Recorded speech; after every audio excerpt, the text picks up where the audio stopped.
warahmatullahi wabarakatuh.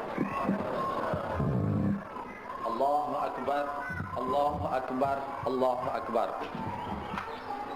Allahu akbar, Allahu akbar, Allahu akbar. Allahu akbar, Allahu akbar, Allahu akbar. Walillahil hamd.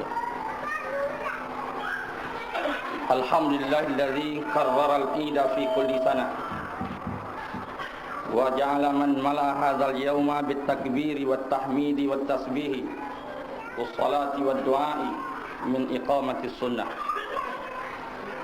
Asyhadu an la ilaha illallah wahdahu la syarika lah wa asyhadu anna Muhammadan abduhu wa rasuluh. Imamul anbiya'i wa qaidul ummah. Allahumma shalli wa sallim ala sayyidina Muhammad wa ala alihi wa sahbihi wa tabi'ihim bi ihsanin ila yaumil qiyamah. Amma ba'd. Fa ya ayyuhal muslimun, usikum wa iyaya bi taqwallah. Faqad fazal muttaqun. Qala subhanahu wa ta'ala, bismillahirrahmanirrahim. Ya ayyuhalladzina amanu taqullaha wa qulu qawlan sadida yuslih lakum a'malakum wa yaghfir lakum dhunubakum wa may yuti'illaha wa rasulahu faqad faza fawzan 'azima. Shadaqallahu 'azim. Saudara-saudara, saudari, para hadirin yang dihormati sekalian, marilah kita bersama-sama bersyukur kepada Allah Subhanahu wa taala dengan sebenar-benarnya bersyukur. Kerana Allah telah memanjangkan umur kita dan kerana kita telah sama-sama dapat mengisi bulan Ramadan sebulan lamanya dengan berpuasa pada siang hari, dengan mengadakan sembahyang tarawih pada waktu malam, serta ditambah lagi dengan ibadah-ibadah yang lain seperti membaca Al-Quranul Karim, tasbih, tahmid dan lain-lain lagi.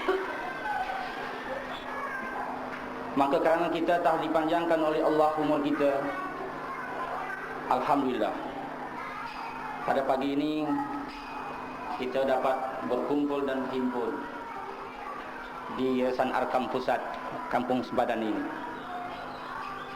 Maka tadi kita telah sama-sama bertakbir, bertasbih, bertahmid, serta diiringi dengan sembahyang sunat Idul Fitri dan doanya. Dan sekarang kita sama-sama mendengar khutbah Hari Raya Idul Fitri ini. Moga-moga kita pada pagi ini menjadi orang yang benar-benar bersyukur kepada Allah Subhanahu wa taala. Dan moga-moga kita menjadi orang yang pandai berterima kasih di atas nikmat-nikmatnya yang telah dianugerahnya kepada kita, seperti mana yang telah saya sebutkan tadi. Saudara-saudari sidang hadirin yang dihormati sekalian, pada pagi hari raya yang mulia ini adalah satu pagi Allah telah menganugerahkan yang maha besar kepada golongan muttaqin, kepada orang-orang yang bertakwa. Yaitu orang-orang yang bertakwa Allah telah anugerahkan pada pagi ini dengan maghfirahnya, dengan rahmahnya, dengan ganjaran yang besar daripada Allah Subhanahu wa taala, kerana orang-orang yang muttaqin itu telah bermujahadah, telah beribadah bersungguh-sungguh di dalam bulan Ramadan yang sudah. Jadi yang mendapat hadiah yang besar, yaitu maghfirah, rahmah dan ganjaran yang besar daripada Allah Subhanahu wa taala adalah orang yang muttaqin, orang yang bertakwa kepada Allah Subhanahu wa taala. Ini telah dijelaskan oleh Allah Subhanahu wa taala dalam ayat Al-Quran Karim yang biasa kita dengar. Bismillahirrahmanirrahim. Innama yataqabbalullahu minal muttaqin. Sesungguhnya amal ibadah itu diterima daripada orang yang bertakwa. Berbahagialah pada pagi ini orang yang bertakwa dapat maghfirah, dapat rahmat dan dapat ganjaran pahala daripada Allah Subhanahu wa taala. Di sini baru kita faham apa saja amal ibadah yang kita buat. Allah tidak akan terima melainkan setelah menjadi orang yang bertakwa. Allah tidak akan menerima ibadah orang-orang yang Islam, tetapi Allah menerima ibadah daripada golongan orang yang bertakwa. Apakah kita pada pagi ini sama-sama mendapat ganjaran daripada Allah, yaitu maghfirahnya, dapat rahmahnya, dapat pahala yang besar daripada Allah Subhanahu wa taala? Maka kita tidak dapat mengetahuinya, tetapi Allah Subhanahu wa taala yang mengetahui. Moga-moga kita termasuk di golongan orang yang muttaqin yang dapat ganjaran besar daripada Allah Subhanahu wa taala.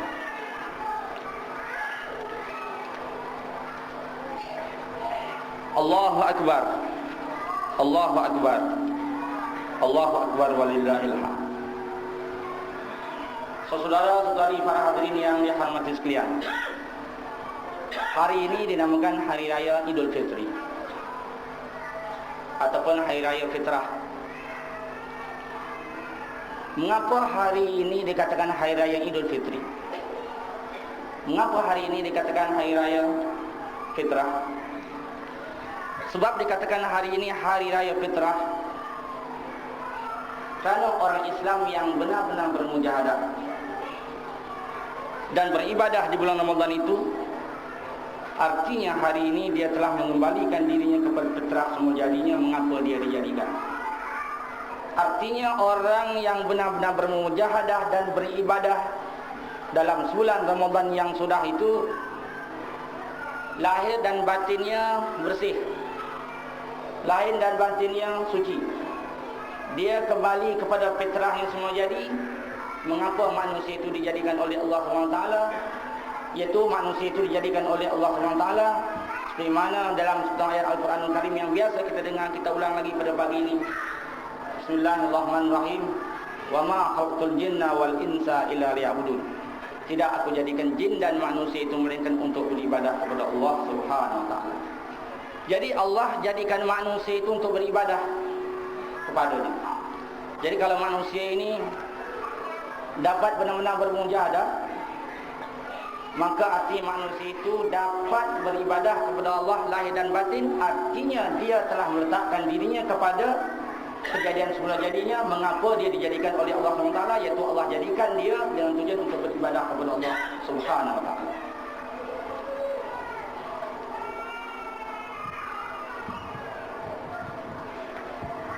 Para hadirin yang dirahmati sekalian, melalui mujahadah dan ibadah yang dapat memenuhi syarat-syarat dan rukunnya, serta dapat menghayati ruh dan jiwa ibadah itu, manusia dapat mengembalikan dirinya lahir dan batin kepada timat yang semua jadi.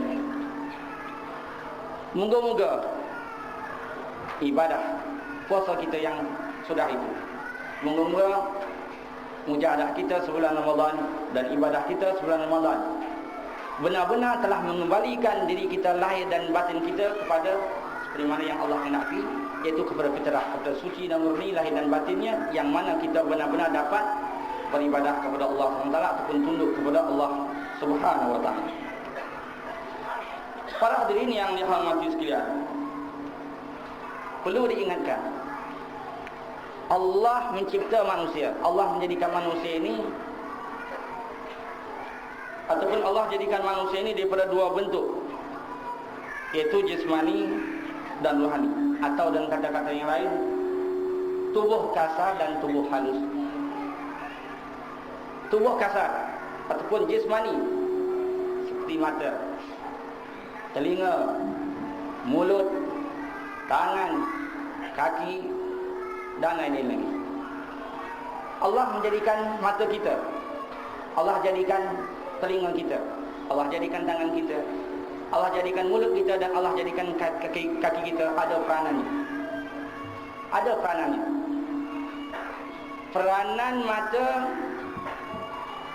ialah untuk melihat kebenaran, untuk melihat Al-Quran dan Sunnah, untuk melihat kebesaran Allah melalui kejadian alam ini. Allah